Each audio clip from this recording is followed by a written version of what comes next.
isu yang beredar bahwa Dajjal sebentar lagi akan muncul dan akan wafat di tahun 2024. Apakah benar ataukah salah? Maka kita akan coba menggali tentang fitnah yang paling besar yang akan muncul di akhir zaman ini. Ma'asyiral muslimin yang dimuliakan Allah Subhanahu wa taala. Di dalam sebuah hadis Nabi sallallahu alaihi wasallam bersabda, "Ma kana wa la takunu fitnatu hatta taquma as-sa'atu a'zam min fitnati dajjal. Wa min nabiyyin illa wa hadzara qaumahu ad-dajjal." Faqala Nabi sallallahu alaihi wasallam, "In yakhruj wa ana fiikum fa ana hajijuhu dunakum wa in yakhruj wa lastu fiikum famru'un hajiju nafsahu wallahu khalifati ala kulli muslim." Kata Nabi sallallahu alaihi wasallam, tidak akan ada fitnah ketika munculnya hari kiamat yang lebih besar dan lebih dahsyat dibandingkan fitnah Dajjal. Karena tidak ada satupun nabi dari nabi-nabi Allah Subhanahu wa taala kecuali memperingatkan umatnya akan fitnah Dajjal ini. Kemudian Rasul mengatakan, kalau seandainya Dajjal hidup di zamanku, aku yang akan menghadapinya. Tetapi jikalau Dajjal itu hidup sepeninggalku, maka kalian akan menghadapi sendiri, dan saya yakin kalian tidak sanggup menghadapinya. Karena tidak ada yang bisa membunuh Dajjal kecuali seorang nabi. Ma'asyiral muslimin yang dimuliakan Allah Azza wa Jalla, sejak dulu para nabi dan rasul memperingatkan fitnah ini. Nabi Nuh alaihi salatu wasallam berusaha mengatakan kepada kaumnya tentang fitnah Dajjal. Nabi Saleh, Nabi Syuaib, Nabi Musa dan Isa, dan seluruh para nabi, bahkan 120.000 nabi dan 315 rasul, semua memperingatkan tentang fitnah Dajjal ini. Karena Rasul yang mengatakan, "Ma min nabiyyin illa wa hadzara qaumahu 'anid dajjal." Tidak ada satupun nabi, artinya semua nabi. Dan jumlah nabi dalam hadis Abi Umamah dan juga hadis Abi Dzar Al-Ghifari adalah 120.000, dan jumlah rasul 315. Semua memperingatkan akan munculnya Dajjal, termasuk Nabi sallallahu alaihi wasallam. Bahkan Nabi sallallahu alaihi wasallam saking khawatirnya dengan fitnah ini, mengajarkan umatnya tentang beberapa upaya supaya kita terhindar dari fitnah Dajjal ini. Seperti Nabi mengajarkan, sebelum Anda salam dalam setiap tasahud akhir, kita diajarkan, Allahumma inni a'udzubika min syarri fitnati masihid Dajjal. Ya Allah, aku berlindung kepadamu dari seburuk-buruknya fitnah Dajjal ini. Bahkan setiap malam Jumat, Nabi sallallahu alaihi wasallam menganjurkan kita untuk membaca 10 awal atau 10 akhir daripada surah Al-Kahfi. Apa tujuannya? Supaya kita terhindar dari fitnah Dajjal.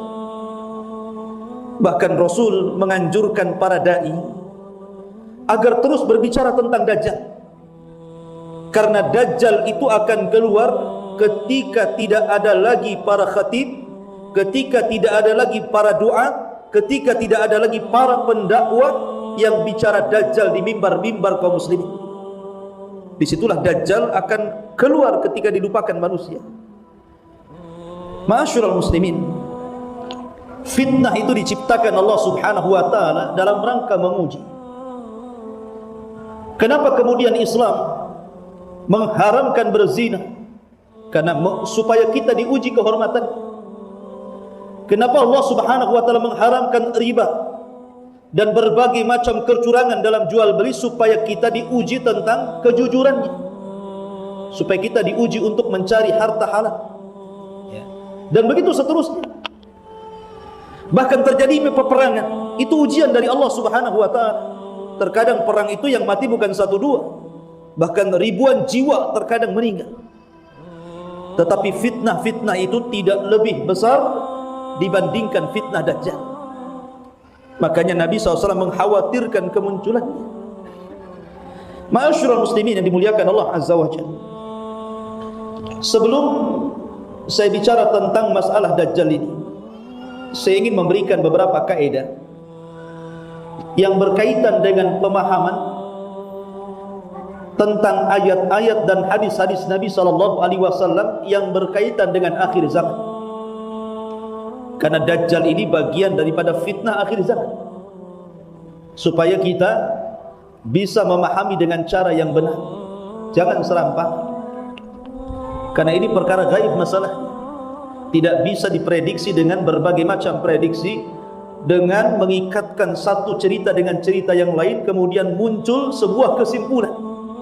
Tidak demikian para ulama memahami dalil dari Al-Quran dan Sunnah Nabi SAW. Pertama, yang harus diketahui adalah at-tasabbut wa adamul isra'. Cobalah sebelum kita membahas sebuah pembahasan yang berkaitan dengan akhir zaman, maka cek dulu tentang riwayat-riwayatnya. Kalau ayat Al-Quran sudah jelas, tetapi hadis-hadis Nabi SAW kan macam-macam. Ada yang sahih, ada yang hasan, ada yang dhaif, bahkan ada yang maudhu, ada yang palsu. Sehingga jangan tergesa-gesa menjadikan sandaran sebuah hukum, apalagi dalam bab masalah keyakinan. Masalah halal dan haram saja tidak boleh bersandar kepada hadis dhaif, apalagi masalah akidah, apalagi hadisnya palsu, ya kan? Maka masalah nantinya. Sebab ini dalam rangka pembelaan kepada Nabi SAW, karena ada saja yang mengatakan kan bagus hadis itu, supaya kalau dibaca mengingatkan orang dan sadar. Yang tadinya tidak sholat jadi sholat, Ustaz. Yang tadinya preman tobat dia gara-gara takut mendengar hadis itu. Betul, satu sisi ada kebaikan, tapi sisi lain ada keburukan yang lebih besar daripada kebaikan. Kenapa? Karena Nabi SAW yang bersabda, "Man kadzaba alayya muta'ammidan falyatabawa maq'adahu minan nar." Barang siapa yang sengaja berdusta atas namaku, maka silahkan seret tempat duduknya, silahkan duduk di neraka. Ini bukan masalah kecil. Meyakini apalagi menyampaikan hadis yang derajatnya tidak benar, jelaskan derajatnya. Kalau hadis ini sahih, katakan sahih, hasan, dhaif, maudhu, supaya jelas masalahnya. Karena ini masalah akidah, jangan sembarangan. Kemudian yang kedua,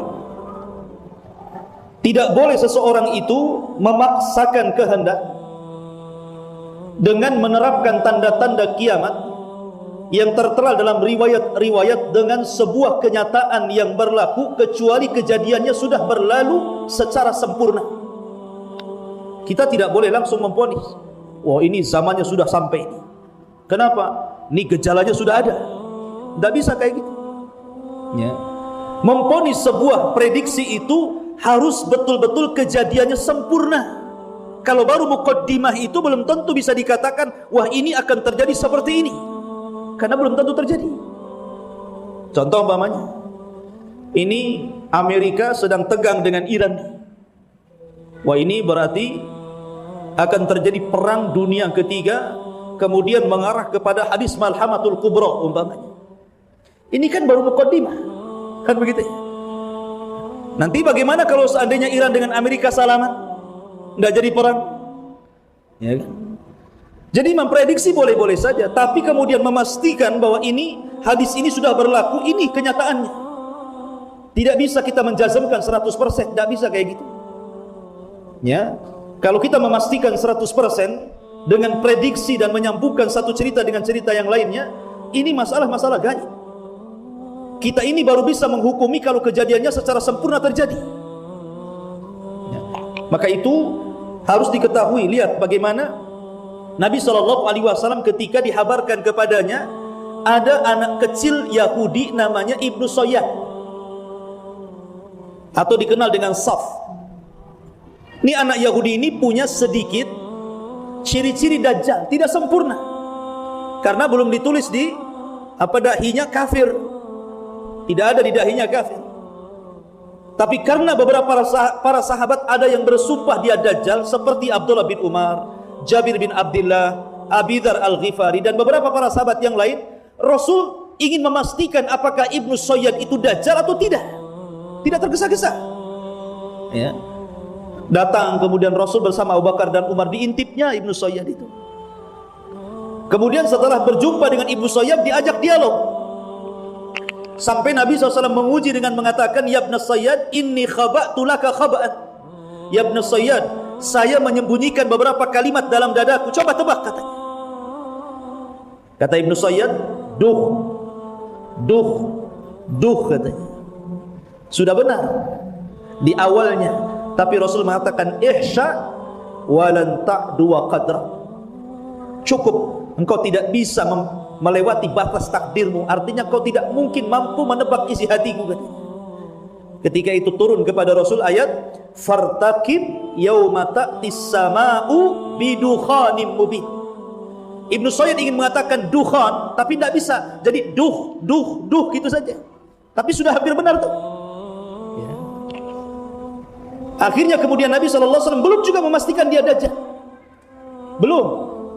Ya. Walaupun para sahabat sudah yang bersumpah, sampai akhirnya Rasul mengintai lagi kedua kalinya. Kemudian ketika itu Ibnu Sayyid sedang bermain-main, tiba-tiba kemudian ibunya tahu bahwa Nabi SAW datang. Apa kata ibunya? Ya Saf, ataka Muhammadun. Ya Saf, hati-hati, Muhammad sudah datang mendekati kamu. Maka Ibnu Sayyid bangkit kemudian pergi sembunyi di punggung ibunya. Kata Nabi SAW, lau tarakathu, kalau ibunya meninggalkan Ibnu Sayyid ini, labayyan amruhu, tentu perkaranya makin jelas apakah dia Dajjal atau bukan Dajjal. Lihat bagaimana kehati-hatian Rasul, tidak langsung memponis dia Dajjal gitu ya. Jadi harus hati-hati juga. Tidak bisa memponis langsung seperti itu, kecuali kalau sudah nampak 100% kejadiannya, bisa kita terapkan bahwa ini hadisnya sudah berlaku, ini kejadiannya. Ya. Kemudian yang ketiga yang harus dipahami, bahwa tanda-tanda kiamat ini kalaupun berlaku, maka tidak bisa atau tidak boleh mempengaruhi amalan kita sehari-hari. Tetap sholat, tetap zakat, tetap sedekah, tetap bekerja. Tidak boleh mempengaruhi apakah berlalunya tanda-tanda kiamat kecil atau mungkin tanda-tanda kiamat besar yang akan datang. Tidak bisa mempengaruhi, tetap amalan itu dari dulu seperti itu memang. Kita disuruh sholat 5 waktu dari dulu sampai kiamat besar pun tetap sholat 5 waktu. Ya. Jangan sampai mempengaruhi. Ya mungkin kalau semakin khusyuk sholatnya karena membaca hadis-hadis fitnah, makin takut ya. Tapi amalan-amalan itu harus berlalu seperti itu. Bukan karena pamannya mau deket-deket kiamat besar baru antum sholat 5 waktu gitu ya. Kan gitu. Masih lama, Dajjal keluar, enggak, nanti aja lah, kalau kata Ustaz besok keluar saya mau sholat. Ya enggak bisa kayak gitu ya. Rupanya ketika Dajjal keluar enggak sholat juga, ikut Dajjal. Kan masalah jadinya ya. Ya. Jadi itu penting juga. Kemudian la ya'lamu as-sa'a illallah, bahwa tidak ada yang tahu kapan terjadi kiamat kecuali Allah. Kalau kiamat itu tidak ada yang tahu kecuali Allah, maka tanda-tanda kiamat besar pun tidak ada yang tahu kecuali Allah. Kenapa demikian? Karena dua-duanya gaib. Kiamat gaib dan tanda-tanda kiamat besar pun gaib. Nah, karena dua-duanya gaib, maka tidak ada yang tahu kecuali Allah Subhanahu wa ta'ala. Sebutkan di dalam Al-Quran, yas'alunaka 'anis sa'ati ayyana mursaha qul innama ilmuha inda rabbi. Mereka bertanya-tanya kepadamu ya Muhammad tentang kapan kiamat. Katakan, pengetahuan tentang kiamat itu urusan Rabbku. Jadi kalau seandainya kiamat tidak ada yang tahu, bahkan Nabi disibukkan dengan pertanyaan kapan kiamat, dan Rasul tidak pernah menjawab. Meletakkan ini waktunya tidak pernah. Sampai kepada kalau bicara tentang usia umat ini 1.500, itu tidak ada dalam ayat Al-Quran ataupun dalam hadis Nabi SAW secara yakin disebut, tidak ada. Itu kan anak ijtihad beberapa ulama. Tapi itu juga dibantah oleh ulama yang lain. Kalau memang tidak ada bantahan, boleh mungkin kita makin yakin. Tapi kenapa para ulama sendiri berselisih dalam hal ini? Dan lebih banyak yang membantah dibandingkan yang meletakkan angka itu. Ya. Maka dari sini berarti kan masih goyang keyakinan tentang umur umat manusia itu. Maka kita tetapkan kepada hukum asal bahwa perkara itu adalah perkara gaib, bukan perkara-perkara yang bisa diprediksi. Ma'asyiral muslimin yang dimuliakan Allah Azza wa Jalla. Baik. Kita masuk pada pembahasan bicara tentang Dajjal. Ikhwatu fiddin, muliakan Allah Subhanahu wa taala. Dajjal ini dari mana asalnya? Siapa orang tuanya? Bagaimana sepak terjangnya? Apakah Dajjal ini sudah ada sejak dulu ataukah akan dimunculkan di akhir zaman? Kemudian bagaimana fitnahnya? Kemudian bagaimana dia menggiring manusia untuk menyembahnya? Kemudian bagaimana Dajjal dibunuh? Dan bagaimana nasib kaum muslimin apabila hidup ketika Dajjal dibangkitkan Allah Subhanahu wa taala? Inilah secara global pembahasan yang kita akan bahas. Ma'asyiral muslimin, ada yang mengatakan bahwa Dajjal itu sudah hidup di zaman Nabi Musa. Namanya Samiri. Sehingga ada sebagian manusia di zaman sekarang yang kemudian berusaha untuk merangkai sebuah cerita sejak zaman Samiri sampai Dajjal yang akan keluar di akhir zaman katanya. Dan mengatakan bahwa Dajjal adalah Samiri, itu di zaman Nabi Musa. Kemudian hilang. Kemudian datang di zaman Nabi Isa menjadi Yudas, ganti casing dan ganti nama. Kemudian ketika Isa bin Maryam diangkat ke langit, maka Yudas pun hilang setelah menyesatkan orang-orang Nasrani. Kemudian di akhir zaman ditemukan oleh seorang yang bernama Tamim ibn Aus Ad-Dari, salah seorang Nasrani yang masuk Islam di zaman Nabi SAW. Kemudian nanti di akhir zaman akan muncul, dan sekarang sudah ada katanya di sebuah pulau Socotra kalau tidak salah, di pertengahan Somalia dan Yaman, tapi dia masuk ke Yaman. Di situ ada pulau alien atau pulau Dajjal. Katanya Dajjal itu ada di situ.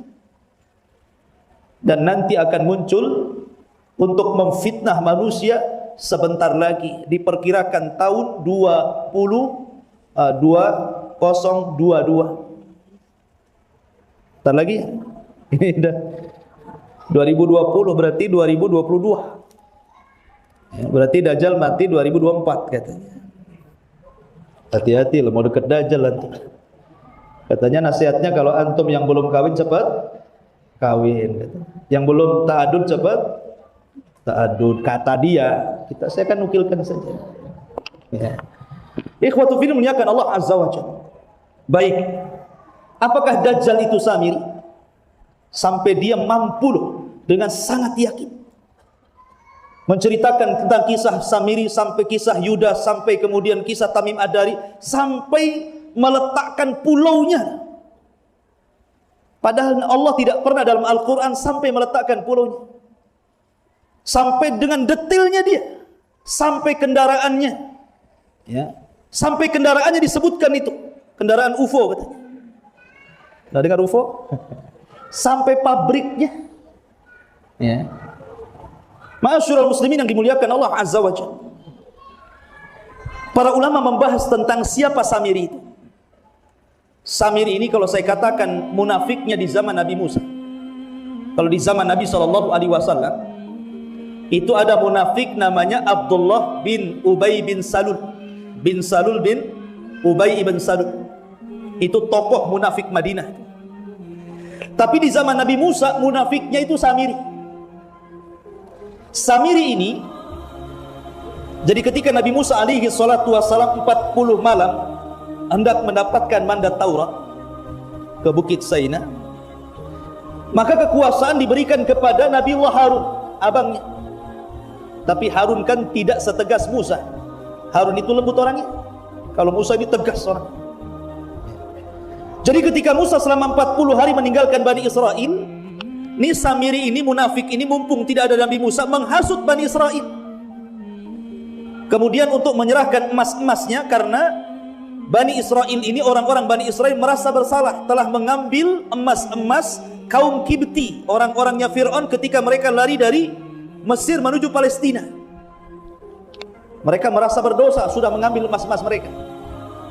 Akhirnya oleh Samiri dikatakan, biar kalian tidak bersalah, kemarikan emas-emas kalian, kita bakar saja. Akhirnya oleh Samiri sudah disiapkan cetakan anak sapi, kemudian dibakar emas itu, sampai akhirnya menjadi berbentuk anak sapi. Lah Samiri ini, dia punya tanah yang diinjak oleh kaki kudanya Jibril. Jadi ketika Nabi Musa alaihi salatu wassalam diselamatkan itu, menyeberangkan laut itu, maka Samiri itu persis di belakang Nabi Musa, dan dia diperlihatkan malaikat, dan tidak mustahil. Para sahabat melihat Jibril kan dalam bentuk manusia ketika bertanya tentang Islam, iman dan ihsan kan. Itu kan Jibril tuh yang menjelma. Lah Samiri ini juga melihat Jibril sedang naik kuda menjelma manusia. Kemudian dia lihat bekas tapak kudanya itu. Karena kita tahu bahwa simbol kematian itu adalah kambing, dan simbol kehidupan itu adalah kuda. Nanti pada hari kiamat ketika orang masuk ke dalam sorga dan orang lain masuk ke dalam neraka, maka akan didatangkan kematian dalam bentuk kambing kan, kambing gibas, kemudian disembelih sehingga tidak ada kematian lagi. Kemudian ada yang berteriak kepada penduduk sorga, ya ahlal jannah la mautalakum, wahai ahli sorga, tidak ada kematian bagi kalian. Wa ya ahlan nar la mautalakum, kalian juga penduduk neraka, tidak ada kematian bagi kalian. Jadi kambing simbol kematian. Lah kuda ini simbol kehidupan. Jadi Samiri ini kemudian melihat ada kuda Jibril di situ, diteteni gitu ya. Ah, ini kakinya. Makanya ketika dia ke darat saja langsung diambil tuh bekas pijakannya.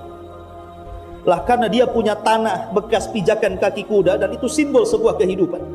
Dilemparlah tanah itu ke patung sapi yang baru dibentuk itu. Tiba-tiba hidup sapi itu. Ya. Ada yang mengatakan tidak hidup seutuhnya, tetapi hanya mengeluarkan suara. Maka Samiri mengatakan, lihat, inilah Tuhan kita. Kenapa Samiri menggiring orang untuk menyembah sapi? Karena orang-orang Bani Israel itu waktu di Mesir, orang-orang Mesir itu kan mengagung-agungkan sapi. Ya. Makanya ketika digiring kepada patung sapi, sebagian hati mereka itu terkait dengan sapi itu. Kemudian Samiri mengatakan, lihat, Musa ini ngapain jauh-jauh ke Bukit Tur nyari Tuhannya? Tuhannya lo di sini katanya. Sampai bilang begitu. Jauh-jauh ke sana nyari Tuhan, oh Tuhannya di sini katanya. Ya. Akhirnya sebagian besar Bani Israel murtad menyembah patung sapi yang dibentuk Samiri itu. Ya, makanya Allah mengatakan di dalam Al-Qur'an, wa idh qultum ya Musa, bittikhadikumul ijla fatubu ila bari'ikum. Ittikhadikumul ijla, kalian sudah mengambil ijlah, patung anak sapi, kemudian kalian sembah. Ya. Lah akhirnya kemudian Musa pun pulang. Setelah pulang marah dia sama Harun, dijambak janggutnya, dijambak rambutnya, baik. Ini disebutkan dalam Quran. Sehingga Harun mengatakan, lepaskanlah. Kata Nabi Musa, kenapa kau sesatkan kaumku ya Harun? Kata Harun, aku tidak sesatkan mereka. Aku sudah berusaha mengajak mereka, tapi diriku tidak sama dengan dirimu. Kau ditakuti mereka, aku tidak ditakuti. Hampir-hampir mereka membunuhku, katanya. Ya. Akhirnya kemudian Musa memaafkan Harun, kemudian memanggil orang-orang yang sudah murtad itu. Kemudian Musa memaksa supaya mereka taubat dengan membawa alwah Taurat. Itu pun sudah dilempar tuh. Ya, karena dia marah sampai papan Tauratnya dilempar. Kemudian Musa memaksa mereka untuk mengikuti Taurat yang dibawanya. Tiba-tiba mereka mengatakan sami'na wa asaina, katanya. Ya, kami akan dengar Musa, tapi ya mungkin bisa diamalkan, bisa tidak, katanya. Nah, lihat degilnya Bani Israel. Maka Allah Subhanahu wa taala izinkan Musa untuk meminta kepada malaikat Jabal diangkat gunung itu. Kemudian gunung itu di bawah Bani Israel, mau tobat atau dilempar gunung. Mau tobat atau dilempar gunung, katanya kan. Akhirnya ya tobat juga ya, pada mati. Ya kan? Akhirnya mereka fataba alaihi innahu huwat tawwabur rahim. Allah maafkan mereka akhirnya. Tetapi kemudian apa cara tobatnya? Ketika mereka sudah berjanji samina wa atona kepada Taurat, rupanya cara tobatnya ngeri juga. Cara tobatnya faqtulu anfusakum. Bunuhlah diri-diri kalian. Itulah cara tobatnya. Ya. Jadi mereka tobat, enggak tobat tetap mati masalahnya. Enggak tobat dilempar gunung, tobat saling membunuh. Itu orang dulu ya, Bani Israel. Akhirnya mereka pun saling membunuh. Subhanallah. Syariat dulu ngeri, alhamdulillah. Syariat Islam itu tidak sengeri syariat dulu. Ya, lebih mudah dipermudah oleh Allah Subhanahu wa taala. Akhirnya Samiri dipanggil oleh Nabi Musa alaihi salatu wassalam. Kemudian disebutkan dalam Al-Qur'an, "Fama khatbuka ya Samiri?" Samiri, kenapa kamu berbuat seperti itu? Qala Samiri mengatakan, "Basurtu bima lam yabsuru bih, faqabadtu qabdatan min atharir rasul." Aku melihat yang tidak bisa dilihat manusia, maksudnya Jibril yang menunggang kuda kemudian diperhatikan bekas tapaknya itu. Maka aku pun ambil sebagian bekas tapak kaki kudanya Jibril itu. Fanabattuha wa kadzalika sawwalat li nafsi. Kemudian aku lempar ke dalam patung itu, kemudian hidup, maka aku mengajak mereka menyembah patung sapi ini. Lihat bagaimana alasan Samiri, wa kadzalika sawwalat li nafsi. Itu semua karena bujuk rayu hawa nafsuku. Jangan salahkan aku, itu karena hawa nafsuku, katanya. Enak kali jawabannya Samiri. Jelas-jelas nyesatin orang, dia mengatakan, itu kan yang salah hawa nafsu saya yang mengajak ke situ. Maka Musa mengatakan, fadhhab, pergi kamu.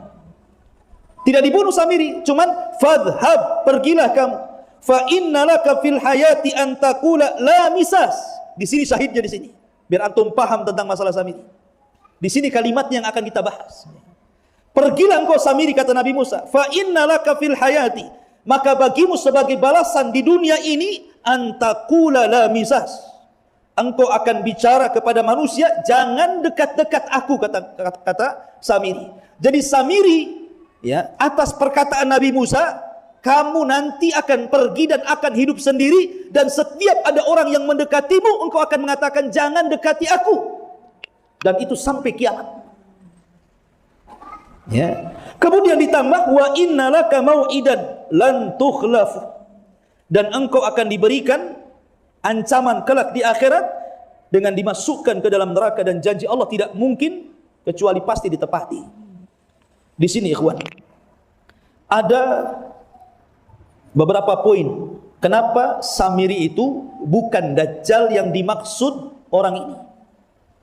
Pertama, tidak ada dalam Al-Quran, tidak ada dalam sunnah yang sahih menghabarkan secara qat'i bahwa Dajjal itu adalah Samiri yang hidup di zaman Nabi Musa. Satu. Dua, Samiri itu berjumpa dengan Nabi Musa dan termasuk muridnya Nabi Musa, dan termasuk ikut dalam hijrahnya bersama Nabi Musa. Kemudian Dajjal itu hidup di zaman Rasul, di zaman akhir zaman. Rasul sudah meninggal dan akan muncul di akhir zaman. Secara zaman tidak ketemu kan? Satu di zaman Nabi Musa, satu di akhir zaman. Dua. Yang ketiga, kemudian Samiri ini atas lisan Nabi Musa, engkau akan mengatakan kepada manusia yang mendekati kamu, la misah. Artinya engkau jangan pernah dekat kepadaku, dan aku tidak mungkin dekat kepadamu. Jadi dia dikutuk hidup sendirian. Tidak ada orang yang mendekati dia, dan dia pun tidak mendekati manusia. Itulah hukuman dia di dunia, dan itu berdasarkan kaul Musa. Sementara Dajjal di akhir zaman Diceritakan ketika Madinah itu bergempa, nanti Madinah itu akan terjadi gempa, thalatha rajafat, 3 kali gempa. Namanya gempa Khalas, gempa yang akan mengeluarkan seluruh orang-orang munafik. Setelah ke Mekah, kemudian ke Madinah. Dajjal tidak bisa masuk Madinah. Ada 4 tempat Dajjal tidak bisa masuk di akhir zaman. Pertama, Mekah dan Masjidil Haram. Yang kedua, Madinah dan Masjid Nabawi. Yang ketiga, Masjid Tur. Dan yang keempat, Masjidil Aqsa. Ini nggak bisa masuk Dajjal ke 4 tempat ini. Ya. Lah, Dajjal nggak bisa masuk ke Madinah, apalagi ke Masjid Nabawi. Makanya Dajjal hanya mencari tempat yang tinggi, kemudian mengatakan kepada pengikutnya, hada qasru abyad, hada qasru Ahmad, katanya. Lihat, itulah istana warna putih dan itulah istananya Ahmad, maksudnya Nabi SAW, dan yang dimaksud Masjid Nabawi. Ya. Jadi Madinah hanya bisa digempakan. Kemudian ketika gempa, orang-orang munafik yang ada di dalam Madinah itu ketakutan keluar. Dan mereka menjadi pengikut Dajjal, kecuali orang-orang yang istiqomah yang ada di Madinah itu. Lah di situ keluar anak muda yang istiqomah, yang banyak pengetahuan dan ilmunya, kemudian kelahi dengan Dajjal. Datang kepada Dajjal. Kemudian berhadapan dengan Dajjal. Dan anak muda ini tidak mau mengakui Dajjal itu Tuhan. Akhirnya oleh Dajjal, akhirnya dibelah anak muda ini menjadi 2, badannya menjadi 2, kemudian dia berjalan di tengah-tengahnya. Setelah itu dihidupkan lagi. Ya, hidup lagi. Kata Dajjal, kamu masih ragu saya ini Tuhanmu? Kata anak muda ini, mazitu illa basira. Aku tidak menambah kecuali makin yakin kau ini Dajjal, katanya. Oh, makin yakin dia Dajjal. Akhirnya apa? Oleh Dajjal dipegang anak muda itu, hampir mau dibunuh tapi tidak bisa. Ya. Artinya di sini Dajjal memegang anak muda itu. Kemudian dilempar ke dalam api yang hakikatnya adalah surga. Sementara Dajjal tidak mungkin memegang orang, nggak mungkin dipegang orang. Samiri ini maksudnya di sini. Jadi nggak jumpa Dajjal dengan Samiri. Ini nomor 3. Nomor 4, setiap para nabi itu memperingatkan umatnya tentang Dajjal. Artinya Nabi itu paham ciri-ciri Dajjal. Sifat-sifat Dajjal Nabi tahu. Termasuk Nabi Musa itu tahu. Ini Dajjal, ini bukan Dajjal. Pasti Nabi Musa tahu. Karena setiap Nabi itu memperingatkan tentang umatnya dari Dajjal. Tidak mungkin, tidak ada satupun Nabi kecuali memperingatkan umatnya Dajjal. Kalau Nabi Musa tahu Samiri Dajjal, kenapa tidak dibunuh? Kenapa tidak dibunuh? Kan Nabi Musa tahu. Kalau memang, masa Nabi Musa nggak tahu? Sementara dia memperingatkan umatnya tentang Dajjal, Dajjalnya di depan dia. Kenapa nggak dibunuh? Ini juga pertanyaan yang harus dijawab. Berarti Samiri dengan Dajjal itu berbeda. Ya. Kemudian juga Samiri ini ikhwatu fillah muliakan Allah Azza wa Jalla. Kalau seandainya dia adalah Dajjal, tentu Nabi SAW akan menghabarkannya. Kenapa Rasul tidak menghabarkan? Kenapa Rasul kemudian menyembunyikan? Kalau memang ini sebuah hal yang bermanfaat bagi kaum muslimin, kenapa Rasul tidak menyebutkan perkara ini? Bahwa Samiri adalah Yudas, Yudas adalah Dajjal yang akan keluar di akhir zaman. Termasuk juga, ya kita tidak mengingkari Samiri itu Dajjal, tetapi bukan Dajjal yang akan keluar di akhir zaman, tapi dia Dajjal min Dajjajil. Artinya dari Dajjal kecil yang disebutkan Nabi SAW juga nanti di akhir zaman akan keluar 30 orang yang ngaku Nabi dan mereka adalah para Dajjal. Ya, Dajjal kecil, tapi bukan Dajjal yang besar. Dan ada yang mengatakan Samiri sudah meninggal. Karena Allah yang mengatakan wa ma ja'alna li basyarin min qablikal khuldi afa imitta fahumul khalidun. Ya, tidaklah kami menjadikan bagi manusia ini kekal sebelum wahai Muhammad. Apakah kalau engkau mati mereka kekal? Ya tidak. Ya. Maka kita katakan bahwa ya kita tidak ingkari ada sebagian ulama yang mengatakan Samiri itu Dajjal yang akan keluar di akhir zaman.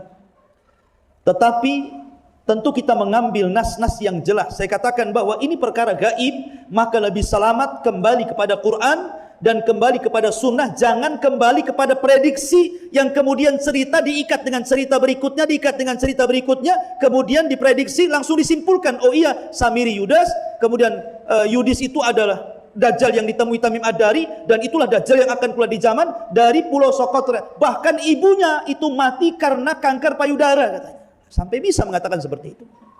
Ibunya Dajjal itu mati karena kanker payudara. Karena dia nggak mau nyusul selama 5 tahun, akhirnya jadi kanker. Ya.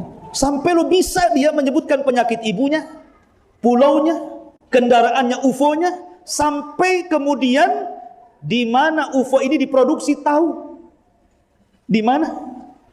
Ya. Hebat tidak? Hebat lagi gitu. Tidak ada para sahabat Rasul, tidak ada para ulama ahli sunnah yang serinci ini. Makanya kalau antum lihat di dalam kitab-kitab hadis ya, seperti para ulama ketika mensyarah kitab Sahih Bukhari, Fathul Bari, ataupun Sahih Muslim, Sahih Muslim seperti Imam Nawawi, atau ulama-ulama yang mensyarah hadis-hadis para ulama hadis, entah Tirmidzi, entah Abi Dawud, entah Sunan Ibnu Majah atau yang lainnya, ketika mereka membahas masalah solat, masalah puasa, masalah zakat, panjang lebar disebutkan perselisihannya, perselisihan A, B, C, D, kemudian bagaimana cara tarjihnya, kemudian munaqasyah adilahnya, itu disebutkan sampai berjilid-jilid. Tetapi ketika masuk kepada babul fitan, bab tentang fitan wal malahin, bab tentang akhir zaman, itu keterangannya sedikit sekali. Tapi kalau jelaskan masalah sholat dijelaskan gitu, karena mereka tidak mau memperbanyak prediksi. Ya, mereka ingin hanya mengacu kepada nas-nas yang sahih saja, karena ini perkara gaib. Ya, ma'asyiral muslimin yang dimuliakan Allah Azza wa Jalla. Maka dari sini kita katakan bahwa tidak benar mengait-ngaitkan perkara Dajjal itu dengan beberapa prediksi. Ya, jadi kalau menurut orang ini 3 nama itu ya satu orang, Samiri, Yudas, kemudian Ibnu Sayyad. Ibnu Sayyad yang anak kecil itu. Ya, kemudian Dajjal yang ditemui oleh Tamim Ibn Aus Ad-Dari. Nah, itu dari 3 ini. Tiga orang ini. Kita katakan ikhwatu fiddin termasuk Ibnu Sayyad. Apakah kemudian Ibnu Sayyad itu adalah Dajjal? Ini juga disebutkan oleh para ulama. Ya. Pendapat jumhur mayoritas ulama mengatakan bahwa Ibnu Sayyad itu anna Dajjal laisa ibn Sayyad. Bahwa Dajjal itu bukan Ibnu Sayyad. Akan tetapi Dajjal itu yang disebutkan dalam hadis Jassasah. Nanti saya sebutkan riwayatnya tentang riwayat Tamim Ibn Aus Ad-Dari. Sampai-sampai Ibnu Katsir, paham Ibnu Katsir ya? Yang mengarang banyak kitab. Salah satunya tafsir Ibnu Katsir mengatakan, was-shawab, adapun yang benar, anna ibn Sayyad laisa bid-dajjal alladhi yakhruju fi akhir zaman. Qat'an, kata beliau. Bahwa Ibnu Sayyad itu bukan Dajjal yang akan keluar di akhir zaman secara qat'i. Tidak ragu-ragu lagi, secara qat'i. Wa dzalika li hadisi Fatimah ibn Qais. Karena ada hadis Fatimah ibn Qais yang menceritakan tentang kisah Tamim ibn Aus Ad-Dari yang tersesat di tengah lautan. Nanti saya akan sebutkan kisahnya. Ya. Kemudian juga dijelaskan Imam Nawawi, wala syakka annahu dajjalun minad dajajil. Kata Imam Nawawi, ya Ibnu Sayyad itu dajjal dari dajjal-dajjal, bukan dajjal yang besar yang akan keluar di akhir zaman. Kenapa demikian? Ada beberapa alasan. Satu, Nabi SAW tidak menjelaskan Ibnu Sayyad itu Dajjal karena masalahnya belum jelas. Walaupun ada sahabat yang bersumpah, tapi Nabi tidak ikut bersumpah. Nabi terus mencari Ibnu Sayyad itu Dajjal atau tidak Dajjal. Dan tidak ada keterangan Rasul mengatakan dia Dajjal yang akan keluar di akhir zaman. Apalagi setelah Ibnu Sayyad ini besar, masuk Islam dia. Ibnu Sayyad ini masuk Islam. Bahkan mau haji lagi dan punya keturunan. Bukankah Dajjal tidak punya keturunan? Bukankah Dajjal kafir tidak masuk Islam? Bukankah Dajjal tidak hidup di Mekah dan Madinah? Ini Ibnu Sayyad di Mekah dan Madinah. Bahkan Abu Sa'id Al-Khudri yang ikut bersumpah Ibnu Sayyad itu Dajjal. Ini ada kisah. Jadi ketika mereka haji rombongan, Ibnu Sayyad ini ketinggalan. Sahabat sudah jauh, Ibnu Sayyad baru menyusul. Kecapean, kemudian duduk di bawah pohon. Rupanya ada sahabat lagi yang ketinggalan setelah Ibnu Sayyad ini, namanya Abu Sa'id Al-Khudri, yang bersumpah bahwa Ibnu Sayyad itu Dajjal. Ketika dia melewati Ibnu Sayyad yang sedang istirahat, gemetar dia. Alamak, ada Dajjal. Kata Ibnu Sayyad, sini. Ya. Istirahat di sini. Akhirnya Abu Sa'id Al-Khudri pun karena segan, campur takut, kemudian mendekati, duduklah di samping Ibnu Sayyad yang dia bersumpah itu Dajjal. Kemudian Ibnu Sayyad tiba-tiba mengeluh. Ya Aba Sa'id, saya ini hampir-hampir mau gantung diri katanya. Karena orang-orang mengatakan saya Dajjal. Ya. Bagaimana mungkin saya Dajjal wahai Aba Sa'id? Rasul mengatakan Dajjal tidak masuk Mekah Madinah, saya bolak-balik Mekah Madinah. Rasul mengatakan Dajjal tidak punya anak, saya punya anak. Rasul tidak mengatakan Dajjal kafaro, di sini saya muslim. Rasul mengatakan Dajjal ini saya begini, Rasul mengatakan Dajjal begini, saya begitu. Akhirnya Ibnu Sayyad terus mengadu dan mengeluh kepada Abu Sa'id sampai Abu Sa'id kasihan. Sampai dia berpikir, iya juga ya, masa Dajjal kayak gitu. Ya. Tetapi endingnya yang gak enak. Katanya Ibnu Sayyad di akhir cerita, walakin ya Aba Sa'id, inni adri aina maudi ad-Dajjal. Tetapi wahai Aba Sa'id, kalau kamu tanya di mana Dajjal, saya tahu tempatnya. Ketika mendengar kalimat yang terakhir, ambil barang, kabur dia. Nggak jadi, nggak, tadi awalnya kasihan tuh. Oh ya juga. Ketika Ibnu Sayyad mengatakan saya tahu di mana tempatnya, kalau kau ingin tanya di mana tempat Dajjal, saya tahu katanya. Oh, jangan-jangan dia kan begitu ya. Makanya dia kabur. Ya. Bahkan suatu ketika Abdullah bin Umar radhiyallahu anhu pernah menampar Ibnu Sayyad sampai marah. Akhirnya Abdullah bin Umar itu kan salah satu orang yang bersumpah bahwa Ibnu Sayyad Dajjal masalahnya. Kemudian dia lari ke rumah Hafsah. Maka Hafsah marah, ya Abdullah bin Umar, bukankah engkau mendengar sabda Rasulullah bahwa Dajjal tidak akan keluar kecuali karena ghadbah yaghdibuha, karena sebuah kemarahan yang ada dalam hatinya kau sudah buat marah dia katanya. Nanti dia keluar. Begitu ya. Tetapi ikhwatu fiddin muliakan Allah Azza wa Jalla. Memang ada beberapa sahabat, tetapi para ulama mengatakan dia bukan Dajjal. Dajjal yang akan keluar di akhir zaman, ia Dajjal minad Dajjajil. Karena dia juga tidak dijelaskan kematiannya. Karena di sana ada hadis Fatimah ibn Qais di mana Tamim ibn Aus Ad-Dari pernah berjumpa dengan Dajjal, dan ini bukan Ibnu Sayyad. Karena masih di zaman Rasulullah masalahnya. Ibnu Sayyad kan di zaman Nabi kan, berjumpa dengan Nabi, bahkan diajak dialog oleh Nabi. Dan Abu Sa'id Al-Khudri juga berjumpa dengan Dajjal. Sementara Ibnu Sayyad yang dijumpai Nabi masih kecil. Sementara Dajjal yang ditemui Tamim Ad-Dari itu besar orangnya. Nyambung tak? Jaga sembung gak? Gak nyambung kan? Ya kan? Ya.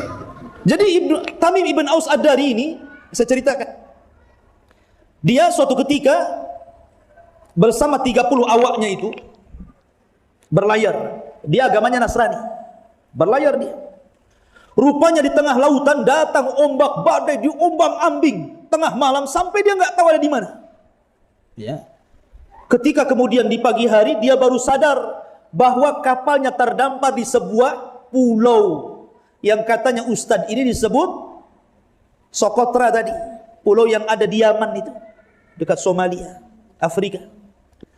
Padahal dalam hadis hanya disebutkan jazirah saja kan, sebuah pulau bersandar di pulau, tidak disebutkan nama pulaunya, dan tidak disebutkan apakah Yaman atau Syam. Nanti akan sebutkan hadisnya. Ya. Rasul tidak memastikan secara detail gitu. Oh ini laut Yaman gitu. Kalau mungkin Rasul mengatakan oh itu laut Yaman, bolehlah prediksinya ke Pulau Socotra tadi. Ya. Akhirnya kemudian Tamim ibn Aus Ad-Dari ini turun bersama 30 awaknya. Tiba-tiba ketika dia masuk ke dalam hutan, berjumpalah dengan makhluk yang aneh yang disebut dengan Dabatul Ahlab. Jadi binatang melata yang semuanya berbulu dari atas kaki sampai kepala, sehingga tidak bisa dibedakan mana tengkuk mana wajah. Saking banyak bulunya, mana dubur mana kubul tidak tahu. Saking banyak bulunya tuh.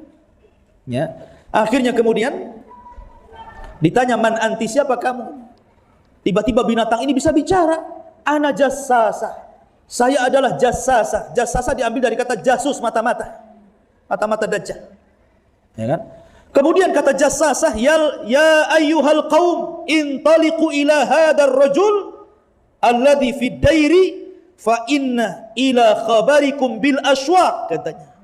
Katanya Jassasah, sebaiknya kalian tidak perlu bicara dengan saya. Kalian pergilah sana ke dalam hutan. Di sana ada dair. Dair itu tempat ibadah orang Nasrani. Di sana ada dair. Di sana ada seorang laki-laki yang sudah lama sangat merindukan untuk berjumpa dengan kalian. Kaget. Ini baru terdampar dibilang ada orang yang merindukan ingin berjumpa. Apa enggak merinding itu kan? Apalagi lihat binatang yang berbulu, karena takut disangka setan kan begitu ya. Maka akhirnya langsung bergegas masuk ke dalam hutan itu. Betul, di dalam hutan itu rupanya ada tempat ibadah orang Nasrani, dair. Rupanya di situ ada orang yang dirantai. Dirantai kakinya, dirantai tangan, dan sangat besar badan. Kemudian tiba-tiba dia mengatakan, min aina antum? Langsung tanya, min aina antum? Mungkin agak gede, min aina antum? Mungkin gitu ya. Takut orang itu kan ya. Nahnu minal Arab. Kami dari Arab. Kebetulan. Saya sudah menunggu kalian.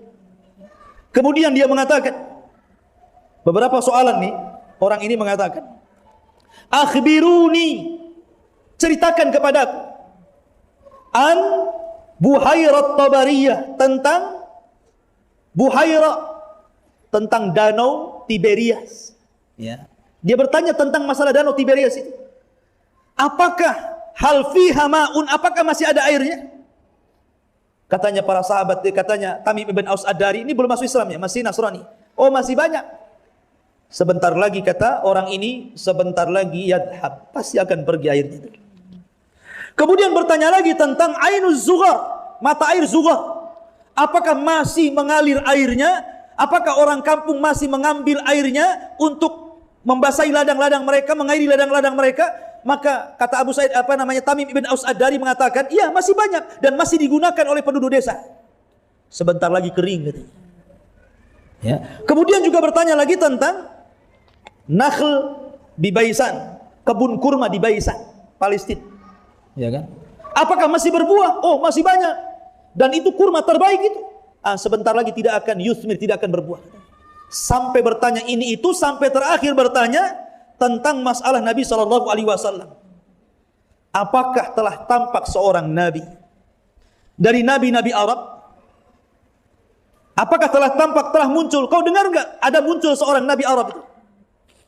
Kemudian kata Tamim ibn Aus Ad-Dari, dia dari Mekah kemudian hijrah ke Madinah. Bagaimana tanggapan kaumnya tentang dirinya? Kemudian kata dia, saya dengar mereka memeranginya, tidak suka dengan Nabi yang mengaku Nabi itu. Kata Dajjal, ikutilah Nabi itu fa innahu alal haq, katanya. Ikuti Nabi itu karena dia di atas kebenaran. Dajjal saja suruh ngikut Nabi loh ya. Ya, ikuti dia karena dia di atas kebenaran.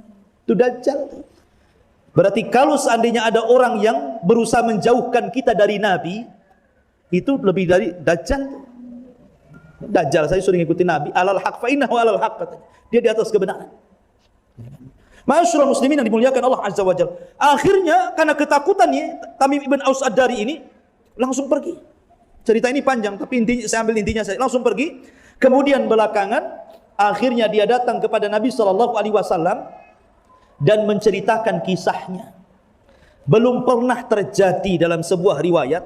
Biasanya Nabi bercerita, sahabat menukilkan cerita Nabi. Ini tidak. Nabi menukilkan cerita sahabat, kemudian disampaikan kepada para sahabat. Ya. Kenapa demikian? Kenapa Nabi menukilkan perkataan sahabat Tamim ibn Aus Ad-Dari? Karena cerita Tamim itu mirip seperti cerita yang selalu Rasul ceritakan Dajjal kepada para sahabatnya. Makanya Rasul memperkuat cerita dia dengan kisah Tamim ibn Aus Ad-Dari. Luar biasa. Jadi Tamim melihat Dajjal, Rasul juga melihat Ibnu Sayyad. Itu sama-sama di zaman Rasul. Masa ada dua orang di sini? Kan nggak mungkin. Nggak mungkin Ibnu Sayyad tiba-tiba ke pulau itu dulu, kemudian balik lagi ke Madinah. Apa seperti itu? Ya. Karena masalahnya orang ini mengaitkan Samiri, Yudas, Ibnu Sayyad, Ibnu Sayyad Dajjal. Itu hanya beda-beda casing saja. Itu orangnya sama, casingnya beda. Ya kan? Dari sini ikhwatu fiddin, ya memang sekali lagi saya tidak mengingkari ada yang mengatakan Ibnu Sayyad itu Dajjal, tetapi pendapat yang kuat kita akan ambil pendapat yang dekat dengan dalil. bahwa Ibnu Sayyad itu bukan dajjal yang akan keluar di akhir zaman, sebagaimana juga Samiri bukan dajjal yang akan keluar di akhir zaman. Mereka juga dajjal, tapi bukan dajjal yang akan keluar di akhir zaman, tapi dajjal min dajajil, kata para ulama. Dajjal dari dajjal yang lainnya. Ya. Baik. Masyarul muslimin, sekarang kita membahas tentang tempatnya. Di mana tempat dajjal itu? Karena saya ulangi dari tadi, ada orang yang mengatakan di Sokotra tadi, di pulau yang ada di Yaman. Saya akan mengambil pendapat Sahib Aunil Ma'bud, pengarang kitab Aunil Ma'bud, jilid yang ke-11 halaman 319, dari kitab Fathul Wadud. Ya. Apa kata dia? Ketika dia memberikan catatan kepada hadis Nabi SAW, kata Rasulullah, innahu min bahri Syam au bahril Yaman, la bal min kibalil masyrik ma huwa min kibalil masyrik ma huwa min kibalil masyrik ma huwa wa au ama biyadihi ilal masyrik. Perhatikan, ketika Nabi SAW menceritakan tentang dajjal di mana, kata Rasulullah, sesungguhnya dajjal itu ada di laut Syam. Kata Rasul, oh di laut Yaman. Dari Rasul ragu nih, di laut Syam. Oh tidak, bahkan di laut Yaman. Kemudian kata Rasul, oh tidak, bukan. Bahkan dia dari arah timur. Bahkan dia dari arah timur. Bahkan dia dari arah timur, sambil kemudian mengisyaratkan dengan jarinya, bahkan dia dari arah timur. Jadi Rasul pada awalnya ragu-ragu tuh, apakah di laut Syam, apakah di laut Yaman. Itu pada awalnya dia ngomong begitu. Tapi kemudian keraguan-raguan itu dihilangkan dengan mengatakan bukan, tidak. Bahkan dajjal itu dari arah timur, dari arah timur, dari arah timur. Dari sini juga cukup membantah hakikatnya bahwa dajjal itu ada di sebuah pulau di Yaman, karena Rasul sendiri yang membantah. Oh bukan dari laut Syam atau laut Yaman, bahkan dari arah timur, kata Rasulullah. Makanya kata Sahibul Aunul Ma'bud, dia mengatakan, ya, qabla hadha syak au dhanna minhu alaihi salatu wassalam. Sebelumnya Rasul ragu-ragu atau Rasul itu masih ada prasangka dalam hatinya, tetapi thumma nafadzalik faqala la bal min kibalil masyrik bal min kibalil masyrik bal min kibalil masyrik. Tetapi kemudian keraguan-raguan Rasul itu hilang, kemudian langsung diputuskan bahwa dia dari arah timur, dari arah timur, dari arah timur. Dari sini kita tidak tahu di mana tempatnya, karena Rasul hanya menyebutkan dari arah timur saja. Sebelah mananya arah timur? Cuman ada hadis yang sahih yang mengatakan dajjal itu akan keluar di negara yang mayoritas Syiah dan akan meninggal di negara yang mayoritas Yahudi. Lihat, ada hubungan kan Yahudi dengan Syiah kan? Dajjal itu akan keluar di mana? Khurasan. Mana Khurasan? Asbahan. Mana Asbahan? Iran. Dan Iran itu mayoritas Syiah. Di mana ya Dajjal meninggal? Babil Lud. Di mana Babil Lud? Di Israel sana. Jadi Dajjal itu akan muncul di negara yang mayoritas orang-orang Syiah dan akan mati di negara yang mayoritas Yahudi. Jadi seolah-olah ada kaitan antara Syiah dengan Yahudi kan di sini. Ya. Jadi tidak bisa kemudian diponis, oh dia di pulau ini, tidak bisa kayak gitu. Dengan pedenya, dengan sangat yakinnya, nggak bisa kayak gitu, akhi. Ya, karena ini perkara gaib. Ya, masih memungkinkan, masih ada ihtimal, kemungkinan yang lain. Ya, makanya yang paling selamat kembali kepada pemahaman para ulama, dalil-dalil yang sahih, yang jelas, supaya tidak tersesat.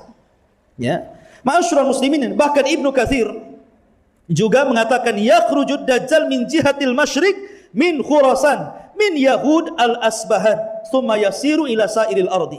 Kata Ibnu Katsir, dajjal akan keluar dari sebelah timur, dari Khurasan, dari kampung namanya Yahudi Asbahan, dan akan diikuti pertama kali kemunculannya 70.000 Yahudi Asbahan, kemudian akan mengelilingi dunia selama 40 hari. Satu hari bagikan setahun, satu harinya bagikan satu bulan, satu harinya bagikan satu Jumat, dan hari-hari yang keempat sama dengan hari-hari yang lainnya. Maksudnya apa ini? Satu harinya seperti satu tahun, satu harinya seperti satu bulan, satu harinya seperti satu. Maksudnya apa? Maksudnya begini loh. Kita tahu bahwa kondisi dunia ini, itu kan iklimnya ada yang berbeda-beda kan? Iklimnya itu ada yang berbeda. Ada yang normal, kayak kita di Batam kan normal tuh, siang malam normal tuh. Tapi ada di daerah-daerah kutub itu yang tidak normal siangnya, tidak normal malamnya kan. Ada yang siangnya itu hampir 1 tahun. Ada yang malamnya hampir 1 tahun. Ada yang siangnya hampir 1 bulan. Ada yang malamnya hampir 1 bulan. Ada yang siang malamnya hampir 1 minggu. Jadi sebagian besar Dajjal itu akan mengelilingi yang hari-harinya normal seperti kita. Dari sini menunjukkan bahwa Dajjal itu akan sampai ke kutub juga gitu loh maksudnya. Sampai ke daerah-daerah yang malamnya lama, siangnya lama. Tapi cuma 3 hari saja. Selebihnya Dajjal itu akan berkeliling di hari-hari yang normal seperti kita selama berapa? 37 hari. Itu ini. Pakai apa? Pakai UFO? Hah? Ya. Ikhwatu fiddin. Baik, kita akan bahas kendaraannya juga. Ya. Di dalam hadis Nabi SAW, kendaraan Dajjal. Hadis ini dikeluarkan Imam Hakim dalam Mustadraknya. Ya. Dan sahih sanadnya, dan juga Syuaib Al-Arnaud mengatakan isnadnya atas syarat Muslim, walaupun Syekh Albani melemahkan hadis ini. Nabi SAW mengatakan, yakhruju Dajjalu fi hifqatin minad din wa idbarin minal ilmi. Dajjal itu akan keluar ikhwan ketika manusia sudah tidak peduli dengan agama. Sekarang apakah manusia antum aja masih peduli dengan agama? Buktinya masih hadir di sini. Dan itu. Dajjal itu akan keluar kalau orang sudah enggak peduli dengan agama. Yang kedua, ketika ilmu sudah tidak lagi dituntut. Alhamdulillah. Ya, di pesantren Jabal Uhud saja, pesantren saya, masih banyak orang yang hafal Quran anak-anak. Ya. Dan di pesantren-pesantren yang lainnya masih banyak yang hafal Quran. Alhamdulillah. Ya, artinya masih ada orang yang mengejar ilmu. Berarti Dajjal masih lama keluarnya. Karena di sini Rasul mengatakan Dajjal tidak akan keluar sampai kemudian orang meninggalkan agama dan tidak peduli dengan ilmu. Kemudian kata Nabi, walahu arba'una lailatan yasihuha fil ardi al-yawm minha kas-sanati wal yawm minha kas-syahri wal yawm minha kal-jum'ati thumma sa'ira ayyamihi ka ayyamikum hadhihi. Dan Dajjal akan berkeliling selama 40 malam, mengelilingi semua bumi. 1 hari sama seperti setahun, 1 hari sama seperti sebulan, 1 hari sama seperti sejumat, dan hari-hari yang lainnya normal seperti hari-hari kalian. Di sini syahidnya, walahu himar. Dan Dajjal itu punya keledai, yarkabuhu, yang ia tunggangi. Ya, ardu ma baina udunaihi arba'una dhira'an. Bahwa lebar di antara jarak telinganya itu 40 hasta. Saking panjangnya, saking besarnya. Jarak di antara 2 telinganya. Ini telinga 1, ini telinga 2 kan gitu. Jadi jarak dari telinga sini ke sini itu berapa? 40 hasta. Berapa 1 hasta? Nih 1 hasta namanya. 1 hasta itu kalau di meter, setengah meter. Berarti kalau 2 hasta 1 meter. Berarti kalau 40 hasta 20 meter. Jarak telinga ke telinga satunya itu 20 meter. Akhirnya kemudian dia memprediksi kalau begitu bukan keledai asli. Kemudian dibuat gambar berarti semacam UFO kayak piring gitu. Kok bisa? Dari keledai jadi piring. Nyambung tak? Ya tidak nyambung lah. Ini Rasul mengatakan himar. Himar itu apa? Keledai. Kenapa jadi piring? Ya kan? Secara bahasa sudah salah. Saya akan sebutkan ya perkataan para ulama nih tentang bahasa dalam bahasa Arab itu. Pertama saya akan katakan Imam Asy-Syubki. Imam Asy-Syubki seorang madhab Syafi'i mengatakan dalam kitabnya Al-Isbah wan Nadhair. Apa kata beliau? Hamlul lafzi ala ma yatabadaru ila dihni aula. Membawa lafaz dalam bahasa Arab itu kepada yang bisa langsung terbayang ketika disebut keledai, ya keledai maksudnya keledai. Apalagi masa ketika disebut keledai langsung piring, kan enggak?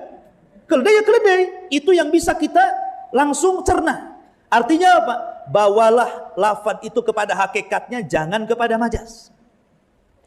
Kemudian juga perkataan Az-Zarkasi, seorang ulama bahasa, dalam kitabnya Bahrul Muhit, idza kana al-ismu lahu haqiqatun wa majaz wa warada al-khitabu bihi fa innahu yuhmal 'ala al-haqiqati. Apabila satu nama dalam bahasa Arab nih, ada satu nama bentuk lafadznya bahasa Arab memiliki 2 makna hakikat dan majaz, maka bawalah kepada hakikat, jangan bawa kepada majaz. Karena dalam usul fikih itu al-aslu fil kalam hakikoh, asal perkataan itu dibawa kepada hakikat, bukan kepada majaz. Dan ini juga dikatakan Imam Ibnul Qayyim, min haqqil kalam an yuhmal ala haqiqatihi, termasuk tuntutan sebuah kalam dalam bahasa Arab, bawa kepada hakikatnya, jangan dibawa kepada majaz. Kalau Rasul mengatakan himar keledai, kita katakan keledai, jangan kita katakan UFO, karena nggak ada kamusnya himar UFO, nggak ada. Coba lihat kamus bahasa Arab, nggak ada. Yang ada keledai ya keledai, ya. Jangan kemudian membuat bahasa Arab baru. Itu kan prediksi dia, oh kalau begitu nggak cocok nih. Karena di akhir zaman tidak mungkin keledai bisa putar-putar. Dia meremehkan Dajjal. Ya. Dajjal kan sudah diberikan kekuatan. Tukang sihir manapun tidak sehebat Dajjal. Dan kalau seandainya kendaraannya himar keledai, yang kemudian jarak telinga ke telinganya 20 meter, umpamanya 40 hasta, memang Dajjal itu selalu membawa keanehan. Biar aneh kan begitu ya. Kalau UFO nggak aneh, yang katanya pernah di Sleman Jogja jatuh itu katanya. Kok bisa sampai ke Sleman nih ceritanya? Ya. Lah ikhwatu fiddin muliakan Allah Azza wa Jalla. Justru kalau dia pakai keledai kan mantap itu. Wah, nih keledainya kok kayak gini gitu ya. Dia suka membuat yang aneh-aneh. Padahal Dajjal itu sebenarnya jelek ikhwan, tapi kok bisa orang suka dengan Dajjal itu? Gimana nggak jelek coba? Matanya itu pertama dia buta sebelah. Kemudian menonjol matanya seperti tonjolan apel. Inabnya seperti anggur yang keluar itu loh. Ya. Kemudian kakinya pun bengkok. Badannya besar, kemudian kepalanya lebar, kemudian keriting, jelek Dajjal itu. Ya, kalau ngaku Tuhan enggak pantas jadi Tuhan dia. Ya. Tapi subhanallah ya, karena sihirnya Dajjal ini, makhluk sejelek Dajjal loh, kok banyak orang yang kemudian mengatakan dia Tuhan. Ya kan? Padahal makhluk yang sangat jelek Dajjal itu. Kenapa? Karena sihir. Jadi kalau seandainya Dajjal punya kendaraan kemudian berupa keledai, ya sudah kita imani memang dia mengendarai keledai. Karena keledai ini mampu berlari seperti angin. Jangan samakan keledai Dajjal dengan keledai orang Arab zaman sekarang.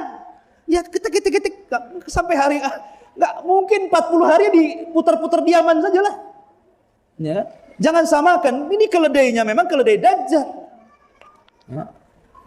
Dari sini ma'asyiral muslimin, maka tidak benar kalau seandainya kita katakan UFO itu. Ya. Apalagi katanya sudah tahu tempat pembuatannya di area 51 Nevada. Tahu dia pabriknya? Berarti Dajjal itu akan take over landing di sana katanya. Cerita ada pilotnya namanya. Jadi ikhwatu fiddin muliakan Allah Azza wa Jalla. Jadi ini melampaulah kalau menurut saya. Jadi lebih selamat sesuaikan dengan hadis Nabi. Kata Nabi himar, selesai.